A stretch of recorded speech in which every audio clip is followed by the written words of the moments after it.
Hello, and welcome to Bedtime Past Stories. Tonight, find a comfortable place, let the room grow quiet, and allow the day to fall slowly behind you. Before we begin, take a quiet second to subscribe if you enjoy calm bedtime history, relaxing historical documentaries, and stories made to help you fall asleep. Now, settle in, lower the lights, and let your breathing slow as we travel back to the streets, temples, porticos, marble steps, crowded forums, whispered politics, and quiet fears of the late Roman Republic, when the city was still awake, the Senate was still waiting, and Julius Caesar was still walking toward history. Tonight, we are going to follow the road to the assassination of Julius Caesar. But not as a violent spectacle, not as a simple story of daggers and not as a scene frozen forever in one dramatic moment. We will tell it slowly, carefully, as a political story, as a human story, as the story of a city that no longer knew how to share power with one man. Because Caesar did not die only because some men hated him. He died because Rome had become uncertain about what it was. A republic, an empire not yet named, a city ruled by laws, a city ruled by ambition, a people proud of liberty, a people exhausted by civil war, a Senate that still spoke the language of old freedom, and a single man whose victories, honours, reforms, and authority had begun to make that old freedom feel smaller. Before Caesar entered the Senate on the Ides of March, Rome was already changing. Before the conspirators gathered around him, the Republic had already been wounded by years of rival violence, broken trust, and civil war. Before the final act, there had been a long preparation, not only in secret meetings, not only in the minds of Brutus, Cassius, and the others, but in the streets of Rome, in the Forum, in the Senate, in the memories of kings, in the fear of tyranny, in the love of glory, in the applause, in the silence of men who felt power slipping from their hands. That is where we begin. Not with the assassination, not yet. We begin with Rome before the Ides. Rome in the morning, Rome still alive, Rome still believing, at least on the surface, that it was the Republic. The first light spreads across the city slowly. It touches the roofs, then the upper walls, then the temples, then the stone steps worn by thousands of feet. It catches on columns and bronze. It warms the edges of public buildings. It enters narrow streets where shopkeepers are beginning to open their doors. It moves across the Forum Romanum, the political and symbolic heart of the city, where so much of Rome's public life gathered and collided. The Forum is not quiet for long.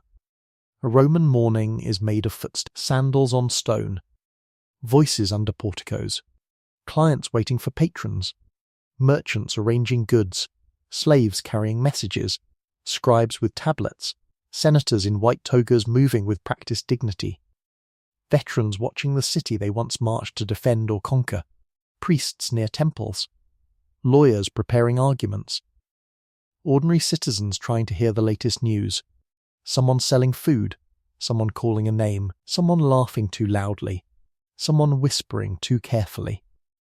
Rome is a city of noise, but political Rome is also a city of listening.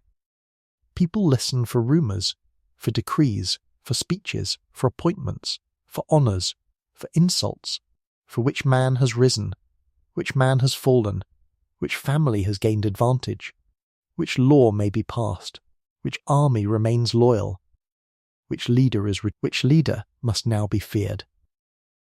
The city is public in a way that makes private thought difficult to hide. A glance in the Forum can matter. A rumour can move from a doorway to a portico to a senator's house before the afternoon. A joke can become an accusation. An honour can become a warning. A procession can become a signal that the balance of the Republic has shifted. And by the time we enter this story, the balance has shifted toward Julius Caesar. He is not simply a famous general, not anymore. He is the man who crossed the Rubicon, the man who defeated Pompey's forces, the man who emerged from civil war as the dominant figure in Rome, the man whose name carries victory in Gaul, fear among enemies, loyalty among soldiers, admiration among many citizens, and alarm among the old aristocracy.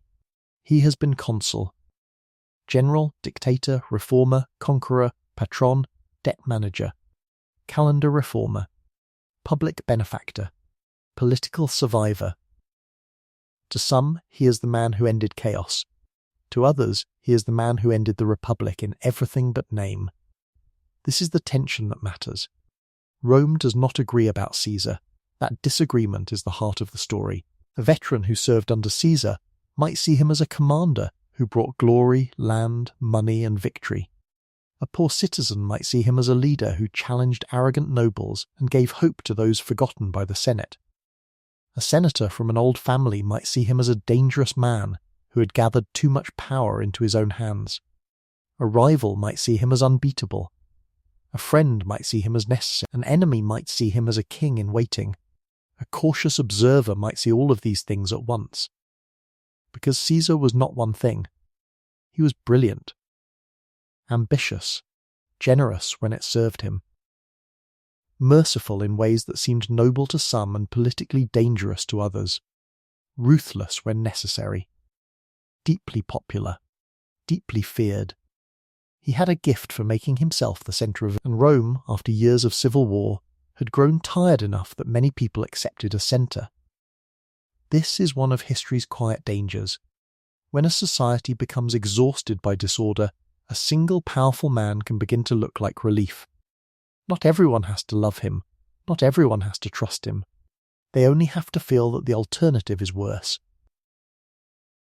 Rome had lived through years of rivalry among great Marius and Sulla before Caesar's generation had shown what armies and ambition could do to the Republic. Sulla had marched on Rome. Prescriptions had taught the city that politics could become lists of death. Later, Pompey, Crassus and Caesar had balanced one another in uneasy cooperation and rivalry. Alliances formed, alliances broke, laws were bent. Violence entered politics. Armies became loyal, not only to the state, but to commanders.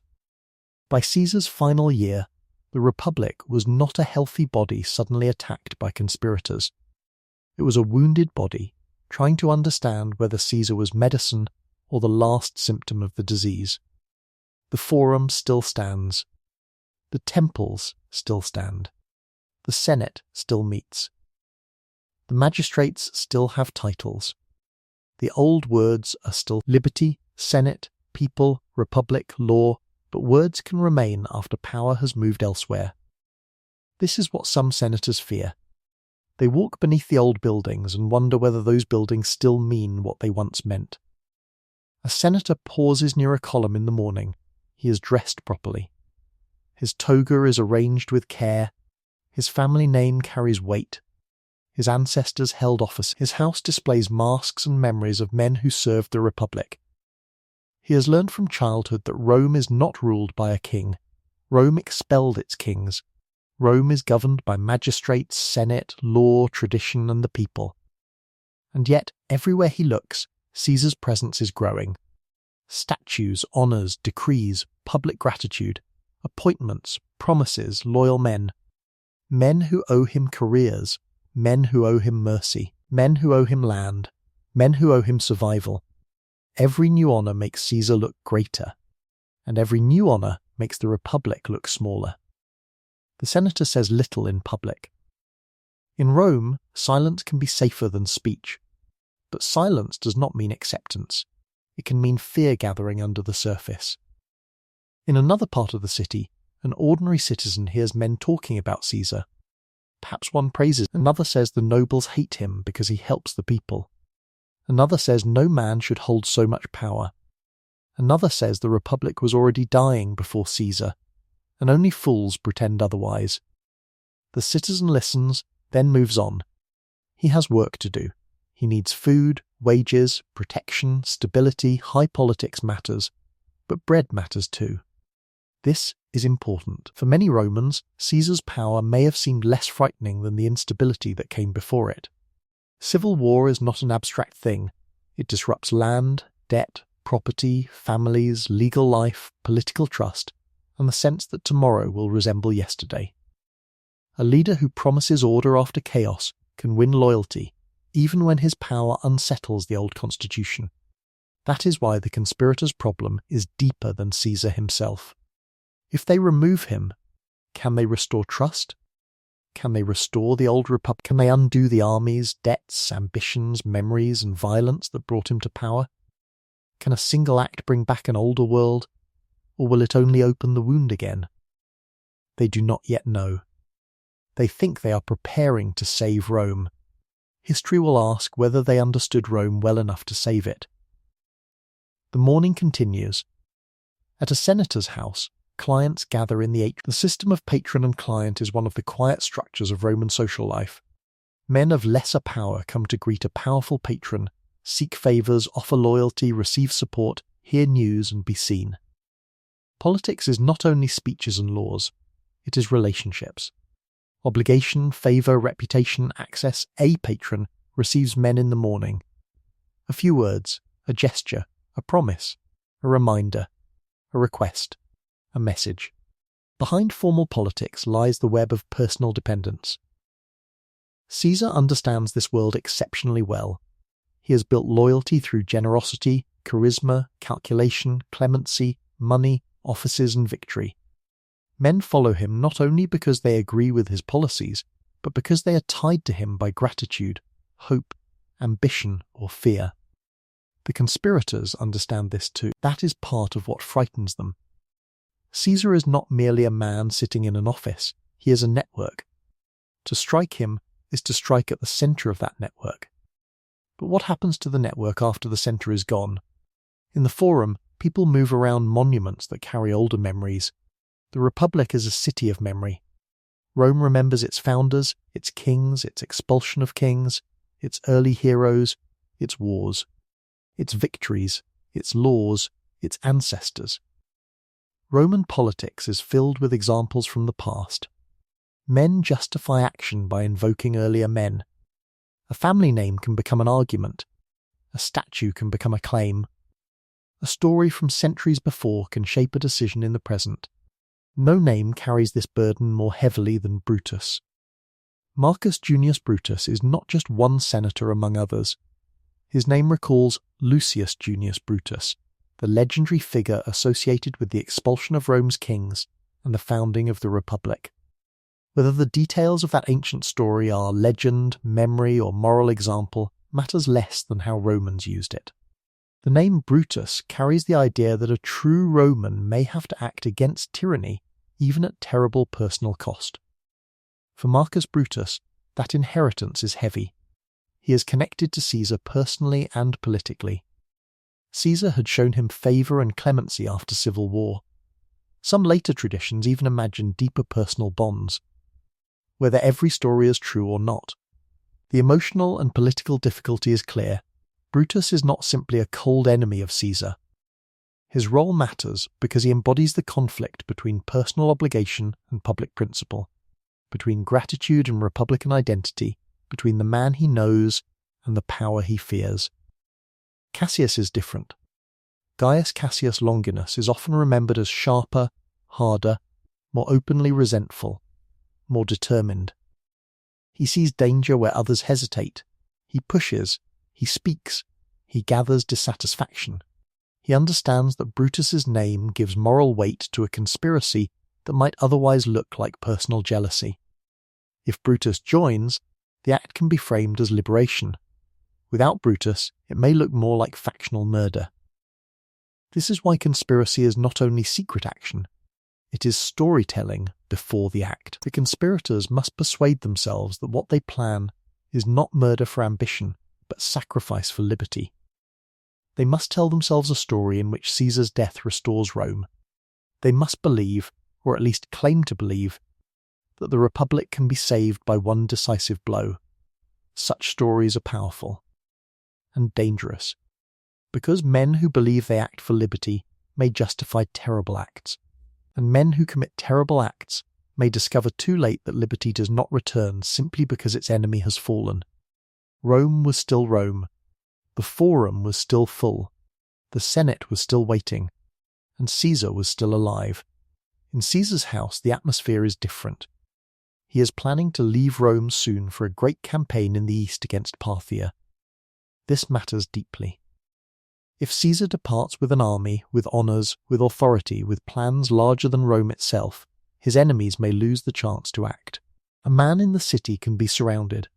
A man with legions in the field is another matter. Time is pressing on the conspirators. They do not have endless months. They have days, perhaps less. The Senate is expected to meet. Matters must be discussed. Honours, offices, campaigns, state affairs. Rome's public machine continues, even when private plots move inside it. That is another reason the final days feel so tense. Ordinary political procedure becomes the setting for extraordinary action. A meeting, a procession, a request, a seat. A group of senators, a man entering a room. History often turns on ordinary forms. The conspirators do not need a battlefield. They need access. They need timing. They need proximity. They need Caesar to come. The city outside does not fully know this. Most people live in the noise of partial knowledge. They know Caesar is powerful. They know some senators dislike or fear him. They hear rumours about honours and kingship. They hear debates about whether Rome is still free. They hear that Caesar may leave for war. They hear many things, but not the secret plan in its full shape. Rome is a city of whispers, and yet some whispers remain hidden until it is too late. A scribe prepares wax tablets. A messenger crosses a courtyard. A senator adjusts his toga. A servant opens a door. A citizen waits in the forum. A veteran speaks of Caesar with admiration. An aristocrat speaks of him with careful restraint. A priest watches omens. A wife worries. A conspirator counts the days. Caesar continues. The late Republic is full of contradictions. It hates kings, but honours powerful men. It praises liberty, but depends on patronage. It honours law, but has seen law broken repeatedly by the ambitious. It celebrates the Senate, but the Senate has struggled to control generals with armies. It remembers the old virtue of the ancestors, but lives in a world of immense wealth, conquest, debt, and competition. Caesar did not create all of these contradictions, he mastered them. And because he mastered them, men who loved the old republic began to fear that no one else could breathe inside it. In one sense, Caesar's enemies feared his tyranny. In another sense, they feared his necessity. If Rome needed Caesar to remain stable, then the republic was already something else. This is the deep anxiety beneath the assassination. Not simply that Caesar wanted power, but that Rome might accept him having it. A ruler becomes most dangerous to a republican elite when the people no longer fear his rule. A king can be hated, a tyrant can be resisted, but a beloved ruler with extraordinary power, military glory, public generosity, and the appearance of restoring order that is more complicated. The people may cheer, the soldiers may remain loyal, the Senate may complain but obey. The laws may be adjusted, the honours may multiply, the exceptional may become normal. And one morning men may wake and realise that the Republic still has all its old words, but not its old balance. The conspirators' fear grows in that space between appearance and reality. Rome appears to remain Rome. But what is Rome becoming? Let us walk again through the forum in the late morning. The sun is higher now. Shadows from columns lie across stone. The city is warm. A crowd gathers near a speaker. Men discuss public matters. A statue watches over the space with the stillness of old memory. Pigeons move along a roofline. Dust rises under sandals. Somewhere, a vendor calls softly. Somewhere else, a group of senators passes, their white garments bright against the darker stone. A Roman citizen might pause and feel that the Republic is visible everywhere. Temples, rostra, curia, basilicas, statues, sacred spaces, public speeches, law courts, the Senate, the people. But the question is not whether the Republic is visible. The question is whether it still governs. A symbol can remain after its power has faded. A building can stand after its meaning has changed. A Senate can meet while real authority gathers elsewhere. This is the quiet tragedy of the late Republic. Its forms survived long enough to witness their own transformation. In another part of the city, Caesar's supporters see the situation differently. To them, the old aristocrats had failed. The Senate had been selfish, divided, jealous, and unable to prevent crisis. Caesar had brought energy, reform, clemency, victory, and administrative vision. He had reformed the calendar. He had planned colonies. He had extended citizenship in certain ways. He had rewarded soldiers. He had worked on debt, governance, and public order. He seemed capable of action in a system that had been paralyzed by rivalry. A city tired of paralysis may forgive concentration. This is not only a Roman lesson, it is a recurring historical pattern. When institutions appear weak, the decisive man becomes attractive. When the decisive man becomes too powerful, institutions become weaker. Then those who love the institutions face a terrible choice: tolerate the man who keeps order, or strike him and risk disorder returning. This is the trap. The conspirators believe they must act before Caesar becomes king in all but name.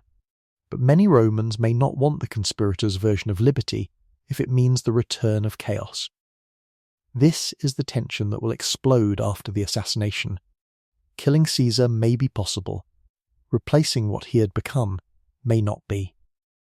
As afternoon moves toward evening, the city's public energy begins to change. Meetings end. Men return to houses. Clients disperse. Markets shift. Lamps are prepared. The streets grow warmer in colour. Marble catches the lowering light.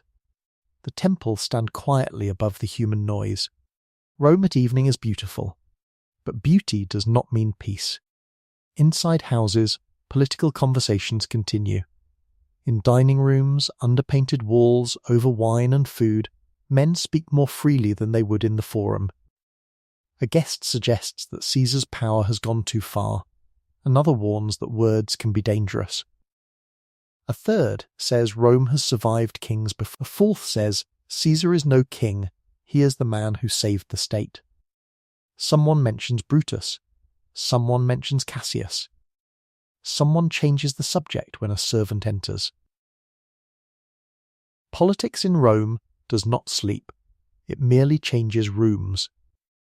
The conspiracy itself grows in such rooms, corridors, meetings, and guarded conversations. It is not only one gathering of men in shadow, it is a network of fear, resentment, principle, ambition, memory, and calculation. Some conspirators may be driven by genuine republican conviction, some by jealousy, some by personal grievance, some by fear of losing status, some by philosophical ideals, some by group pressure. Most, like human beings generally, may carry several motives at once. History becomes false when motives are made too simple. The assassination of Caesar was not committed by monsters in a vacuum, nor by pure heroes of liberty. It was committed by men inside a collapsing political order, telling themselves that one extraordinary act could restore balance. That makes the story more unsettling, because they were not entirely wrong to see danger, and they were not right about what their act would do. The night before the Ides approaches in the distance, though we are not there yet. For now, this first block remains in the days and atmosphere before the final day. It gives us Rome as a living city, a republic in form, a near monarchy in fear, a society balancing memory and exhaustion. The forum still fills. The Senate still meets. The people still argue. Caesar still rises above the city, and beneath the ordinary movements of Roman life, a decision is forming. A small group of men begins to believe that time has almost run out. If Caesar leaves Rome, he may return even greater. If more honours are given, the republic may shrink further. If the word king is not spoken, the reality may still arrive.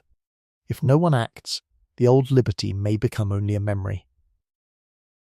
And so, in quiet rooms under lamplight, the thought becomes more solid. Not yet the circle around Caesar, not yet the panic in the Senate. Only the thought. That one man has become too great for the Republic. That Rome must be saved. That history may require blood. This is where the danger lies. when men decide that violence can restore the past. Outside, Rome settles into evening. The stones of the Forum cool. A few figures remain under the porticos. A scribe closes his tablets. A senator returns home.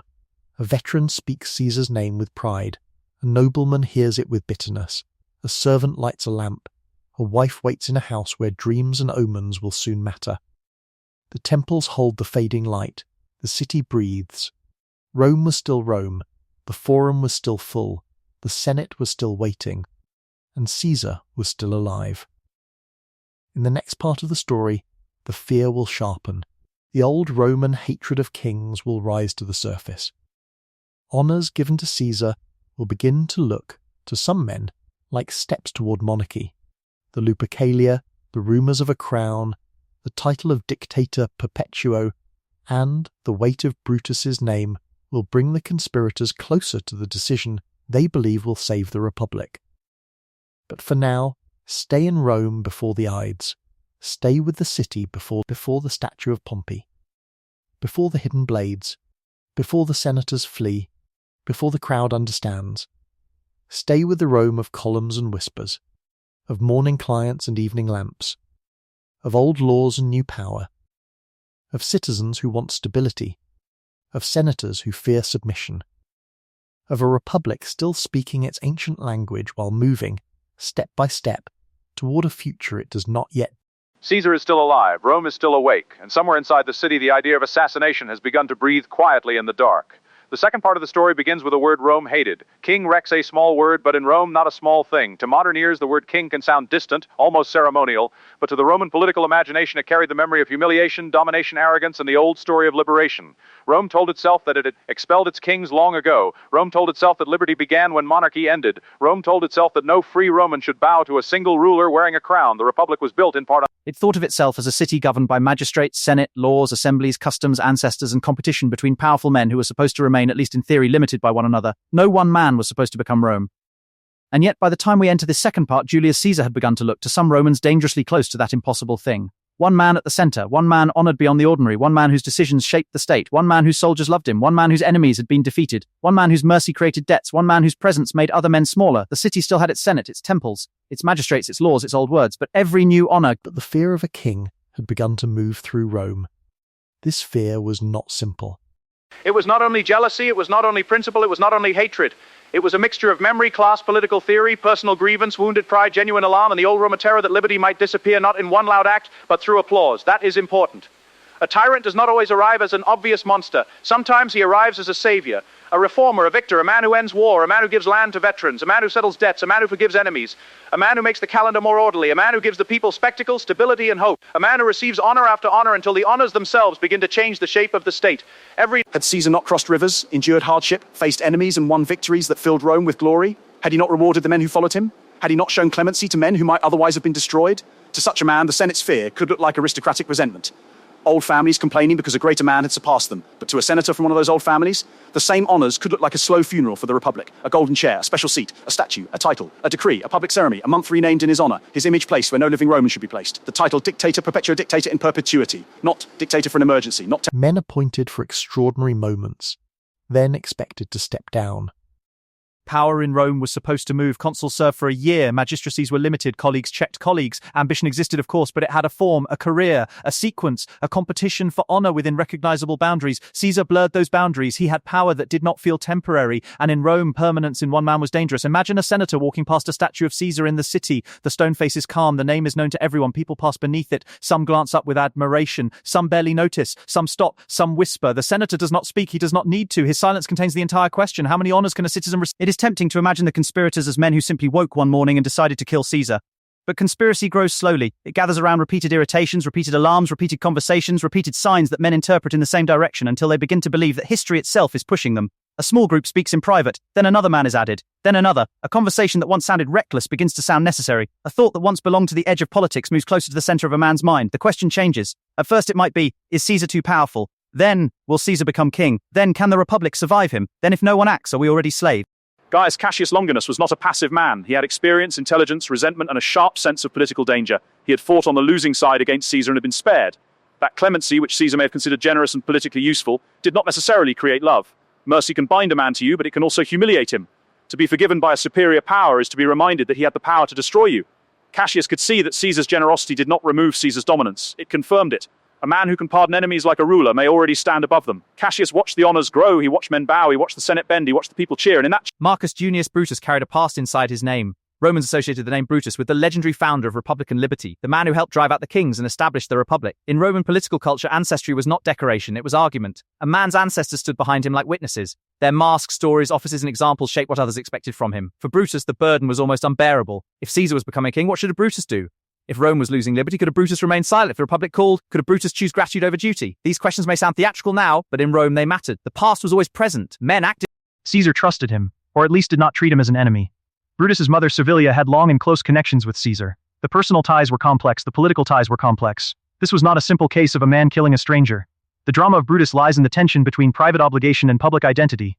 He could see Caesar's greatness. He could also fear what that greatness meant.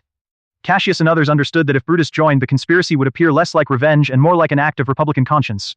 A murder can be dressed as liberation if the right man stands beside it. This is one of the unsettling truths of political violence.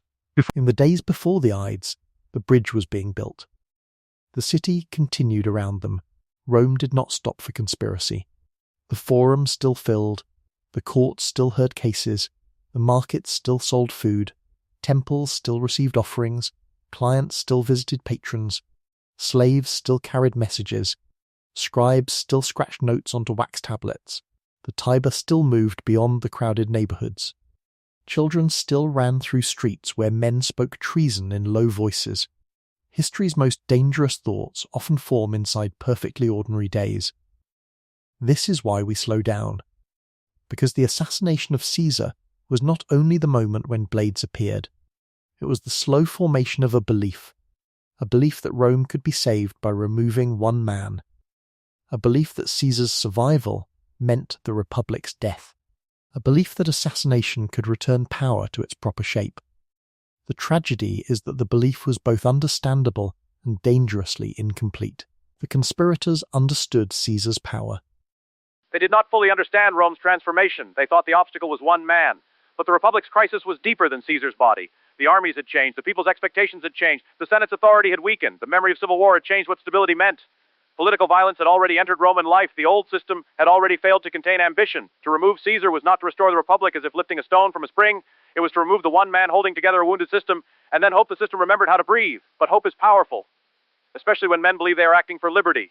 The most famous public sign of Rome's anxiety came during the They were political spaces too, because in Rome almost everything public could become political. Caesar sat in a place of honor. He wore the symbols of extraordinary authority. He was visible, observed, judged, admired, feared. Mark Antony, Caesar's ally, approached him with a diadem or crown-like symbol. The gesture has been remembered as a public test of kingship. Antony offered it, Caesar refused. The crowd responded. Antony offered again, Caesar refused again. The details and interpretations have been debated, as all such political theatre is debated, but the essential effect matters. Rome saw the question of kingship staged in public. Was Caesar refusing a crown because he did not want to... Many Romans did not want the word king, even if they tolerated Caesar's power. The title itself remained poison. Caesar's refusal could reassure some. But to suspicious men, the scene could also confirm that kingship was being...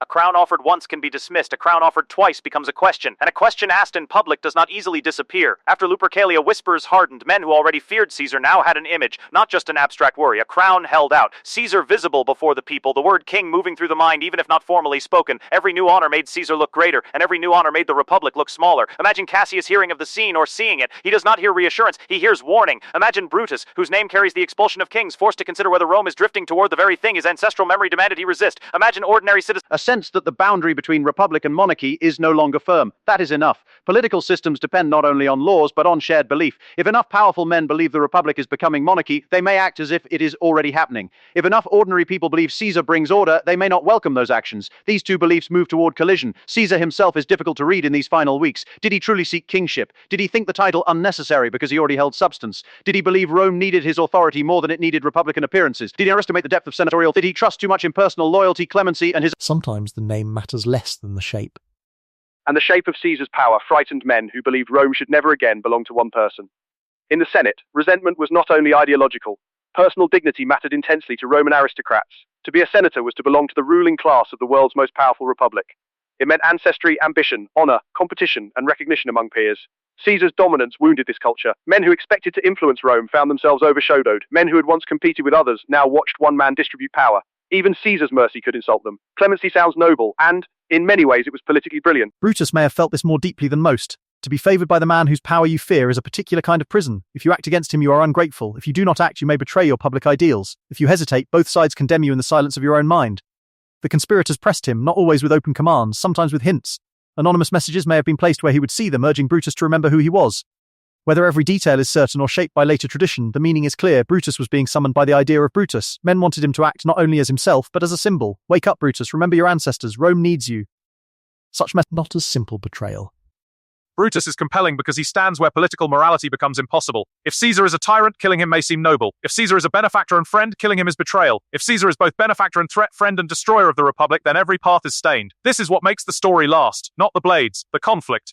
A republic that has no clean solution left. As the Ides approach, the conspirators grow more practical. A thought is no longer enough. They need a place, a time, a method, a group. They need to avoid Caesar's guards or supporters. They need to separate him from Mark Antony, who might defend him or rally others. They need to act in a setting where many senators can gather close to Caesar. Because the usual Senate house had been damaged or was unavailable in relation to the conflicts of the time, the meeting would take place at the Curia of Pompey, part of Pompey's theater complex. The irony is almost too sharp. Caesar, conqueror of Pompey, would die near a statue or in the complex associated with the great rival he had defeated.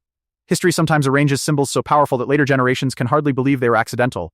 Pompey, once the great man of Rome, Caesar, the man who surpassed him. A Senate meeting in Pompey's space, conspirators who claim to defend the Republic. A dictator walking into a room where old rivalry, public procedure, and hidden violence meet. The place itself becomes part of the story. But a conspirator hides fear beneath dignity.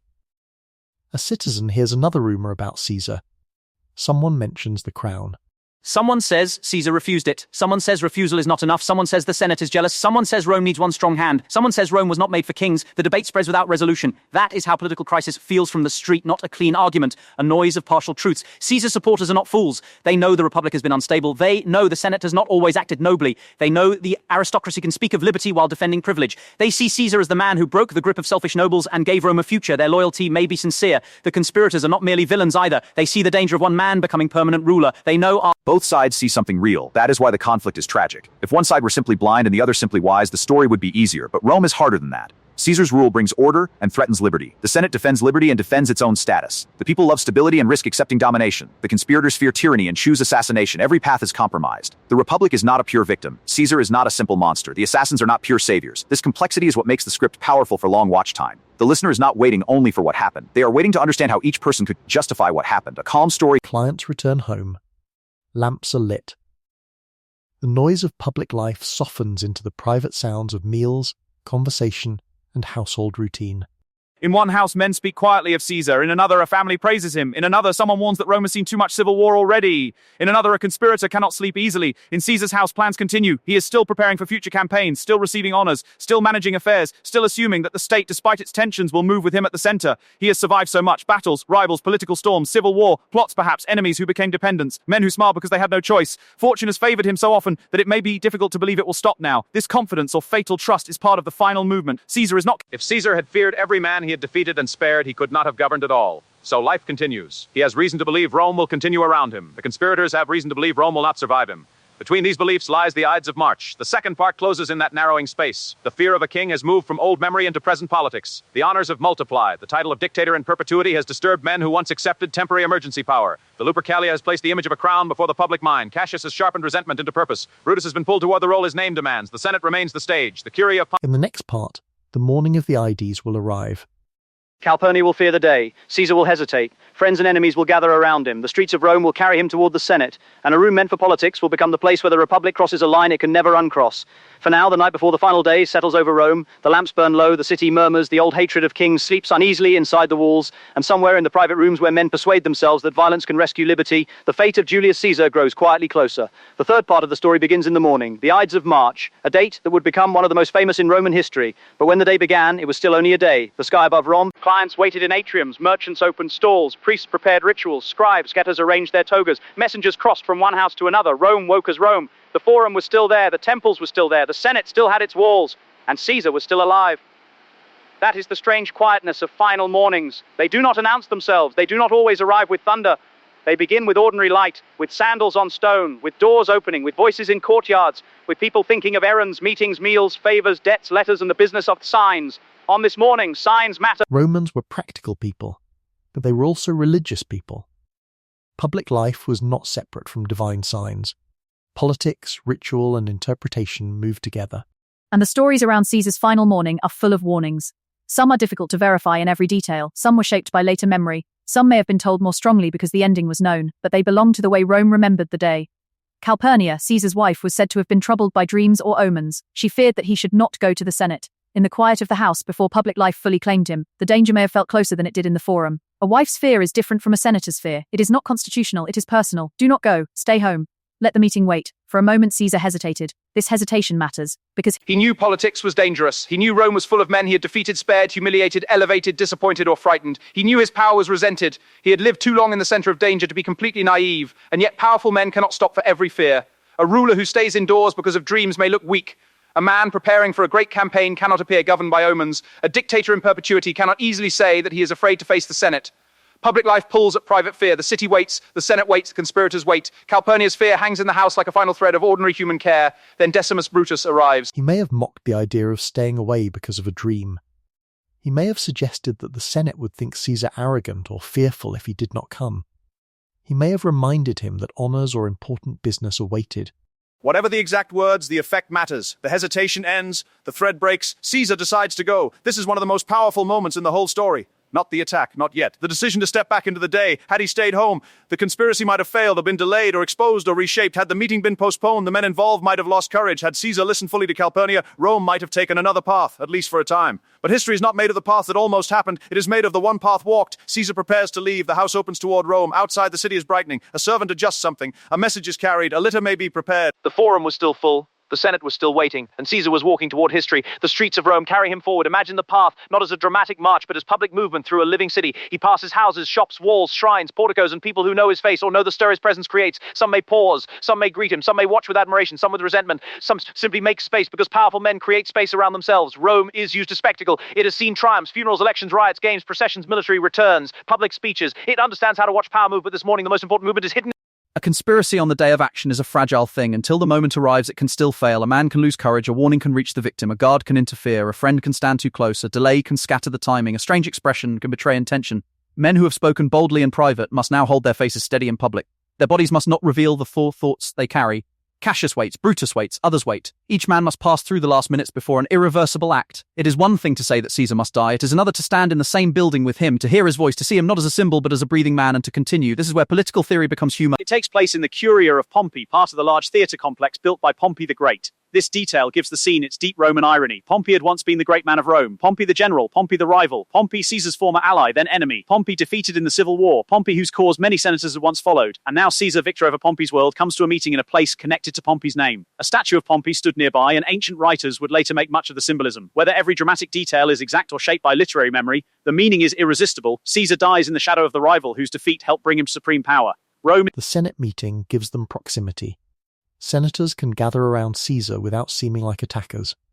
A request can bring them close. A petition can create the circle. A public body can become the cover for a private act. This is why the setting matters. Caesar had armies, loyal veterans, public support, political authority, but in this room he could be approached by senators as senators. The old forms of the Republic create the space in which Caesar is killed. That is another irony. The Republic's rituals become the doorway to violence. As Caesar arrives, the conspirators must manage another problem, Mark Antony. Antony is strong, loyal to Caesar, and politically dangerous. If he stands beside Caesar at the crucial moment, he may resist or rally others, so he must be delayed, distracted, kept outside or away. Ancient accounts suggest Antony is not where Caesar needs him. The room fills. Men in togas gather. White fabric, stone murmurs, public dignity, private fear. Caesar takes his place. Perhaps he sits. Perhaps papers or petitions are ready. The business of the Senate appears to begin. For a moment, everything still has form. A meeting, a petition, a group of senators, a powerful man receiving requests. The Republic still looks like the Republic, but the meaning has changed. The conspirators move according to plan. Tullius Cimber approaches Caesar with a petition concerning his exiled brother. The petition is not the real issue. It is a device, a way to draw near. Others gather around as if to support the request. This would not necessarily seem strange. Senators could press a A Roman toga is not simply clothing. It is public dignity, rank, citizenship, order. To pull at it is to disturb the controlled surface of Roman public life. In that moment, the ritual becomes physical. Caesar objects. Perhaps he says that this is violence. Perhaps his words differ depending on the account. But he understands that something has shifted. The first blow comes. We will tell this part with restraint. Caesar is attacked by men who had gathered around him under the appearance of senatorial business. The scene becomes confusion. Some conspirators strike. Some hesitate. Some may wound one another in the closeness. Caesar resists at first, then sees the scale of what is happening. The room erupts into movement. Senators not part of the plot. In that moment, they became killers. And Caesar, who had survived battlefield storms, enemies, and civil war, could not survive the circle of men who approached him as senators. The famous phrase, et tu, Brute, belongs to later tradition, especially through Shakespeare's version of the story, and should not be treated as certain historical fact. Ancient accounts differ. Some suggest Caesar may have said nothing at the end, some give other words. Some emphasize the moment when he saw Brutus among the attackers and ceased resisting or covered himself. But the emotional force of Brutus's presence remains. Whether or not the famous words were spoken, the idea is clear. Caesar saw among his attackers men he knew, men he had trusted. If Cassius alone had killed Caesar, the story would still matter. With Brutus, it became myth. The Republic imagined itself acting through the name of its founder. A man favoured by Caesar stood with those who killed him. The personal and political became inseparable. Caesar fell near the statue or in the shadow of Pompey's memory. The room for a moment was no longer a Senate meeting, it was the broken centre of Rome. The conspirators had done what they came to do, but the tyrant falls after an irreversible act is often different from what men expect. Before the act, they can imagine a result. The tyrant falls, the people rejoice, liberty returns, the Republic breathes again. But after the act, there is a body, a room, frightened men, fleeing senators, and a city outside that has not agreed to the story. Some may raise their weapons and speak of liberty. They want the act to be understood immediately in the language they have prepared. Not murder, liberation, not crime, restoration, not ambition. Duty but a political act does not mean only what its authors say it means what the city believes it means, and Rome has not yet spoken.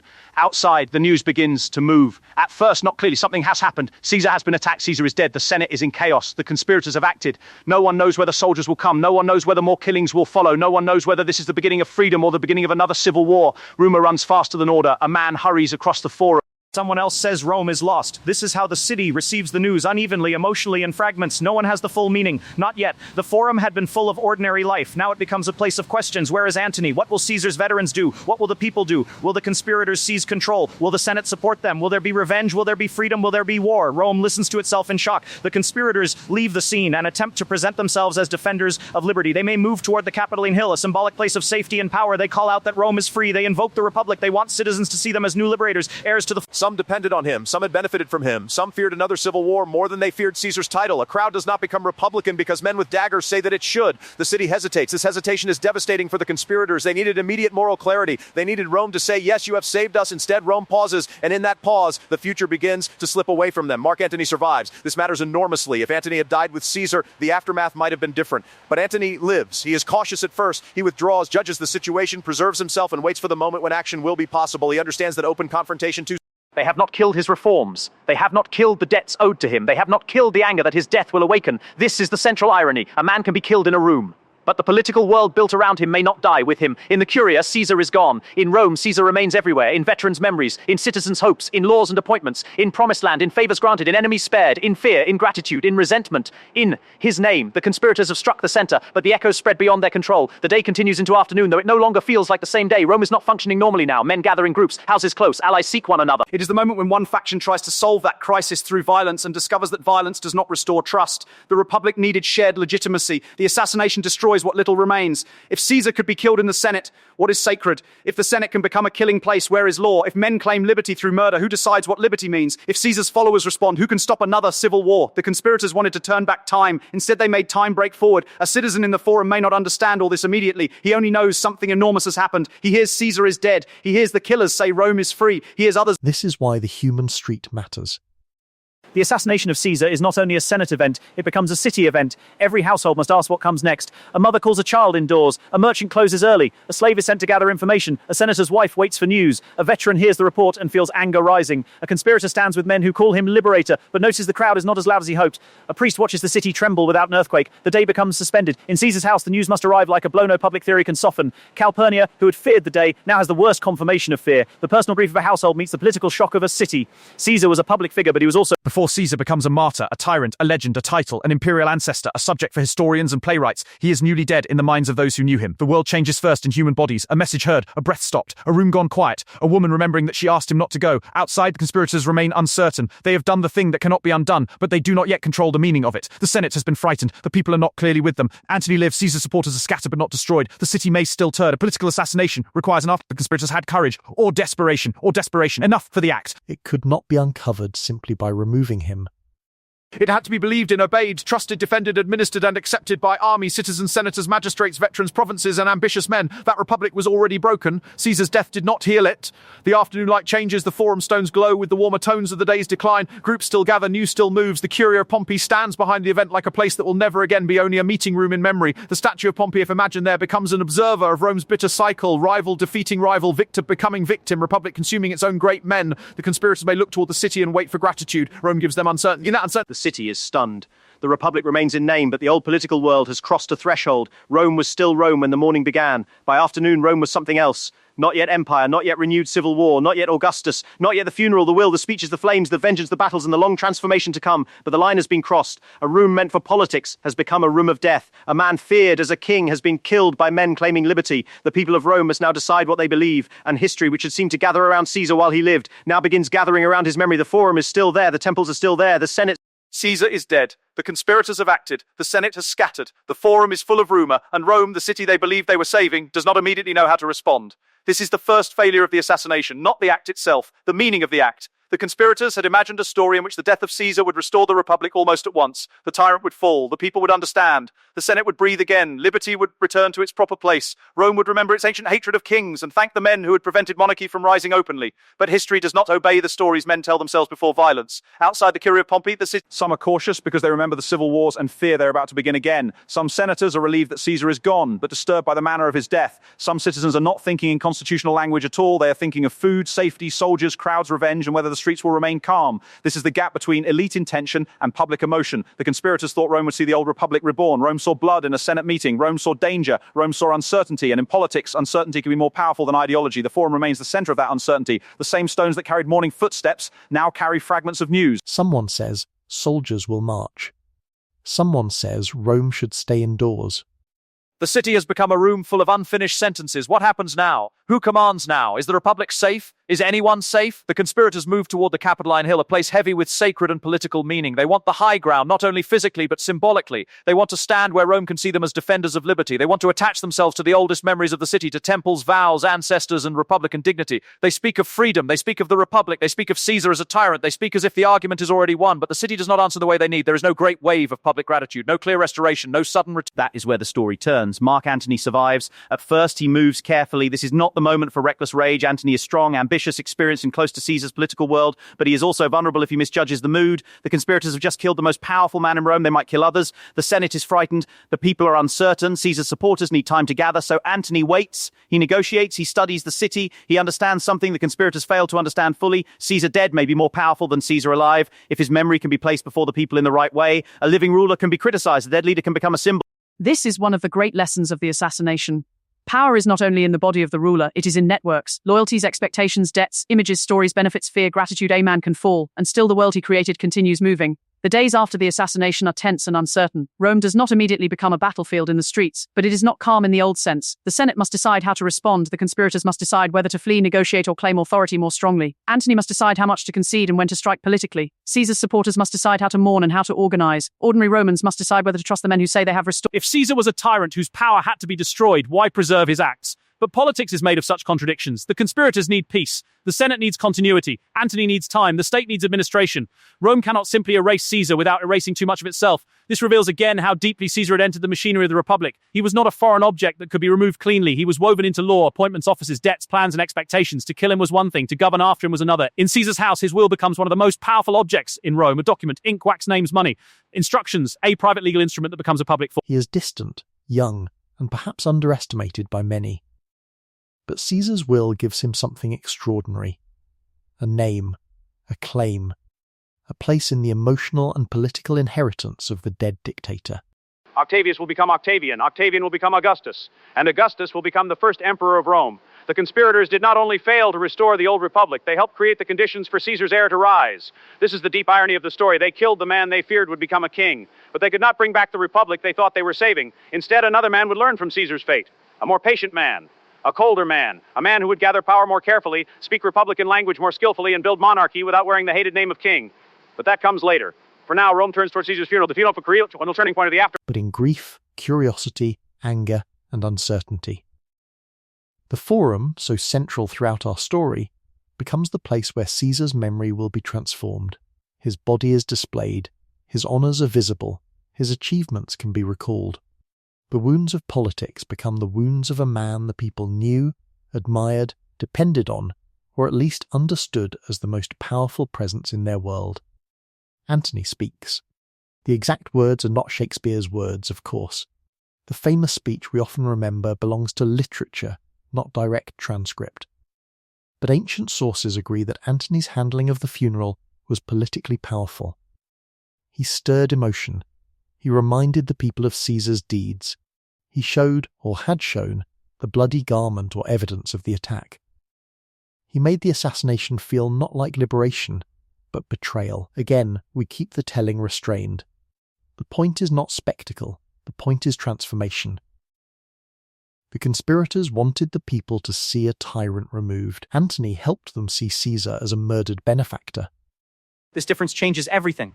The crowd's mood shifts. Grief becomes anger. Anger becomes movement. Movement becomes danger. A public funeral becomes a political fire. The people do not remain coldly philosophical. They do not stand back and weigh the Constitution like scholars. They respond as human beings in a city that has lost a leader, many associated with hope, order, and generosity. They hear of his will. They hear of gifts to the people. They see the violence done to him. They remember his victories and his clemency. They begin to feel that the men who called themselves liberators may have taken something from them. The conspirator's story weakens. Antony's story grows. This is how the assassination begins to turn against its authors. Some still believe the Republic can be restored if they gather enough support, but the center of gravity has shifted. Caesar's name is not fading, it is becoming stronger. The funeral pyre, the crowd, the anger, the will, Antony's political skill, Octavian's inheritance, these things begin the next chapter. Rome does not return to the morning before the Ides. It cannot. The act has changed the city's imagination. If Caesar could be killed, then no man is untouchable. If Caesar's killers can claim liberty, then liberty itself becomes contested. If the people reject the killers, then the Senate's idea of the Republic no longer commands the whole city. The Republic still exists in institutions, titles, and rituals, but its authority has been broken again. Antony remains a central figure. Octavian arrives and begins to claim Caesar's name and inheritance with remarkable determination. Many older politicians underestimate him. They see youth, they see inexperience. They do not yet see the man who will outlast them. Octavian understands the value of the name Caesar. He understands adoption, he understands veterans, he understands that legitimacy can be built from memory, he understands that avenging Caesar can become a political foundation. He also understands, perhaps more deeply than the conspirators, that the Republic is no longer restored simply because men say the word liberty. Power must be organized, armies must be commanded, money must be found, alliances must be made, enemies must be defeated, public emotion must be shaped. The assassination opens the door to men who are better prepared for this new politics, even when they use it themselves. This is another tragic irony. The conspirators were... The word itself echoes earlier power-sharing arrangements, but this is harsher, more open and backed by force. Prescriptions return, enemies are named, property is seized. Cicero, the great voice of Republican eloquence, is killed. The politics of the Republic grows darker, not lighter. This is not what the conspirators wanted. They wanted to prevent monarchy. They helped unleash another round of civil war. Brutus and Cassius in the East present themselves as defenders of liberty. They gather armies, they mint coins, they invoke the Republic. Their cause still has dignity in its own eyes, and in the eyes of many who fear Antony and Octavian. But the battle for me became a battle for power, and power in late Rome depends on armies. Brutus dies. The men who killed Caesar do not restore the Republic. Their cause ends in another field of civil war. The assassination has consumed its own authors. Rome continues. But the path toward empire becomes clearer. Antony and Octavian later turn against each other. Their alliance cannot hold forever, because extraordinary men in a collapsing republic rarely share power peacefully for long. Cleopatra enters the final great struggle. Actium comes, Antony falls, Cleopatra falls, Octavian stands alone but careful. He does not call himself king, he has learned from Caesar. He accepts honors but with restraint and political intelligence. He claims to restore the republic while holding its real power. He takes the title Augustus. He preserves forms while transforming substance. The Senate remains. Not monarchy in the old hated word, but imperial rule. Rome could not go backward. This is the final meaning of Caesar's assassination. It did not save the Republic because the Republic's crisis was deeper than Caesar. It was a crisis of armies, wealth, class, ambition, citizenship, conquest, provincial power, debt, land, and political violence. Caesar had become the most visible embodiment of that crisis, but he was not its only cause. Killing him removed the man, not the conditions that made him possible. The conspirators saw Caesar standing above Rome. They did not fully see the broken ground beneath him, and so when he fell, the ground did not become stable, it opened further. This is why the story remains so powerful. It is not only about betrayal. It asks whether institutions can survive when trust has already failed.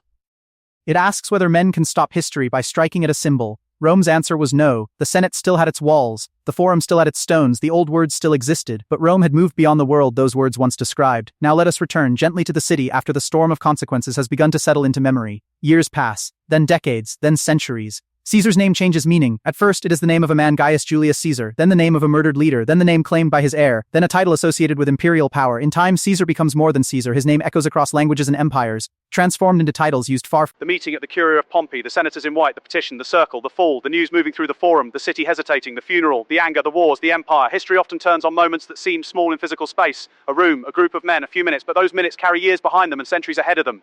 Caesar's assassination was not the beginning of Rome's crisis, and it was not the final end of the Republic by itself. But it was a threshold. Before it, the Republic still had a chance to imagine Caesar's dominance as temporary, however strained that imagination had become. After it, the Republic had to live with the fact that its defenders had used murder, and that murder... The temples are still there. Men still speak of law. Citizens still gather. Business still continues.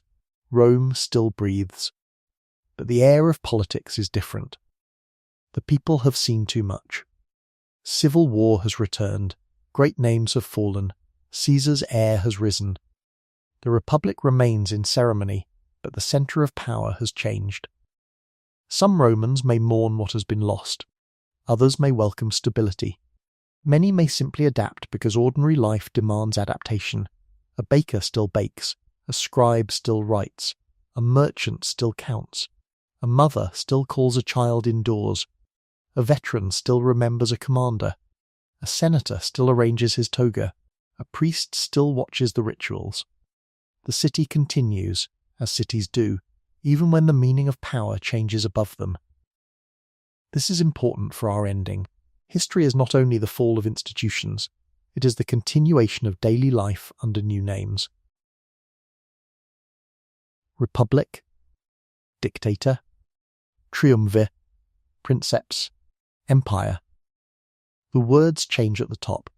The stones remain underfoot. The people learned the new shape of power. Caesar's assassins wanted to wake Rome from submission. Instead, they woke forces they could not command. They believed that killing one man could bring back an older balance. Instead, his death created martyrs, heirs, armies, speeches, funerals, vengeance, and a deeper hunger for order. Rome did not become free because Caesar died. Rome became more uncertain. And from that uncertainty, empire found its path. This is the quiet tragedy of the Ides of March. A deed done in the name of liberty helped make liberty harder to recover. The final image does not need to be the assassinations, the curia in shadow.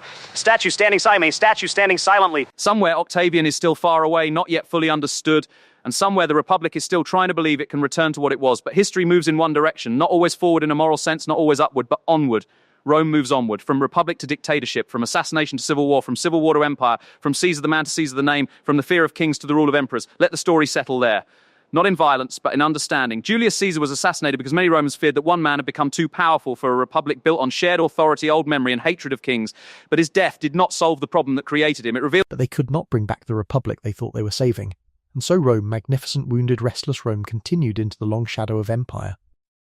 The forum grows quiet now, the torches fade, the voices lower, the Senate doors close, the marble cools under the night air, the old city breathes beneath the stars, and if you are still awake, let the images drift slowly past. A morning in Rome, a crowded forum, a statue of Caesar, a senator in silence, a whispered word, Rex King, a wife's warning, a path through the city, a meeting in Pompey's shadow, a crowd uncertain, a funeral fire, a young heir reading a will, a still Rome. But it would never, and let the story close softly, not with the sound of violence, but with the quiet realization that sometimes the men who try hardest to save an old world are the ones who reveal that it has already passed away.